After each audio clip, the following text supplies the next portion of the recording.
Ya, kita sudah mendengar ayat firman Tuhan yang dibacakan tadi oleh Ibu Roma Lubis. Dikatakan dalam kitab Sakaria pasal 3 ayat 1 itu bagaimana Tuhan ingin kita kembali kepada Tuhan. Kalau kita kembali kepada Tuhan, itu berarti Tuhan pun akan kembali kepada kehidupan kita, Bapak Ibu Saudara kasih. Nah, kenapa Tuhan menginginkan kita kembali? Bukankah Tuhan itu panjang sabar? Bukankah Tuhan itu sabar? Itu menjadi pertanyaan. Benar, Tuhan itu sabar, tapi bukan berarti dalam kesabarannya itu Tuhan membiarkan manusia itu melakukan dosa terus-menerus.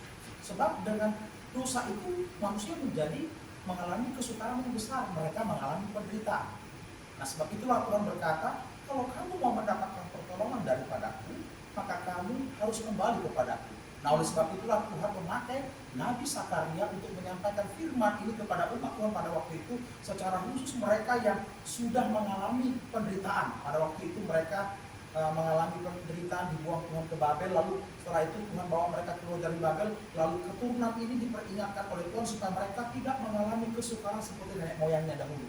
Jangan sampai kamu menderita lagi. Nah, oleh sebab itu Tuhan berkata, kamu harus kembali kepadaku. Artinya Bapak Ibu Saudara kasih, kita nggak boleh ego dalam kehidupan kita. Jangan kita hanya berkata Tuhan panjang sabar sehingga harus Tuhan terus yang datang kepada kita. Tapi mari kita datang kepada Tuhan, mendekat kepada Tuhan.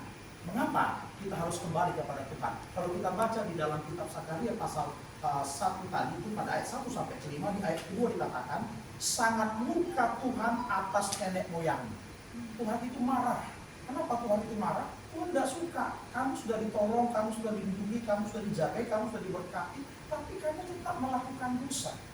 Nah, di dalam Roma pasal 2 ayat 5 dikatakan, tetapi oleh karena kekerasan hatimu yang tidak mau bertobat, engkau menimbul murka atas dirimu sendiri pada hari waktu mana murka dan hukuman Allah yang adil dinyatakan. Artinya apa? Ketika kita tidak mau bertobat, hati kita terus keras mempertahankan sikap kita dan hanya ingin Tuhan terus yang menolong kehidupan kita tanpa kita berubah, maka murka Tuhan akan terus tumpuk atas kehidupan kita sehingga kita mengalami kerugian yang besar.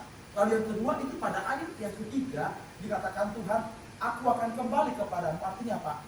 Kalau kita kembali kepada Tuhan, kita akan dapatkan kembali belas kasihan Tuhan, kasih sayang Tuhan, kemurahannya, bahkan berkatnya akan diberikan kepada kita. Dan yang ketiga, mengapa kita harus kembali kepada Tuhan?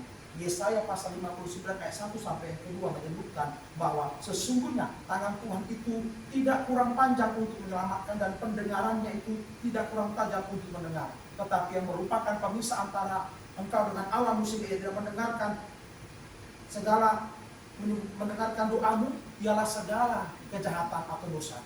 Artinya Bapak Ibu Saudara kasih, ternyata dosa itu menjadi penghalang kita untuk mendapatkan jawaban doa dari Tuhan. Jadi walaupun kita terus berdoa kepada Tuhan, kita yakin Tuhan itu panjang sabar, Dia akan mendengar doa kita. Tapi tanpa kita mau mendekat kepada Dia, kembali kepada Dia, hidup benar di hadapannya, maka kita tidak akan mendapatkan kemurahan Tuhan.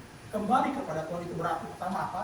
Kita harus berbalik kepada Tuhan. Pada ayat yang keempat itu disebutkan, Bapak Ibu Saudara kasih, Sakaria 1:4, janganlah kamu seperti nenek moyangmu yang kepadanya para nabi yang dahulu telah menyerukan demikian. Beginilah firman Tuhan semesta alam, berbaliklah dari tingkah lakumu yang buruk dan dari perbuatanmu yang jahat. Tetapi mereka tidak mau mendengarkan dan tidak mau menghiraukan aku. Demikian firman Tuhan. Artinya Bapak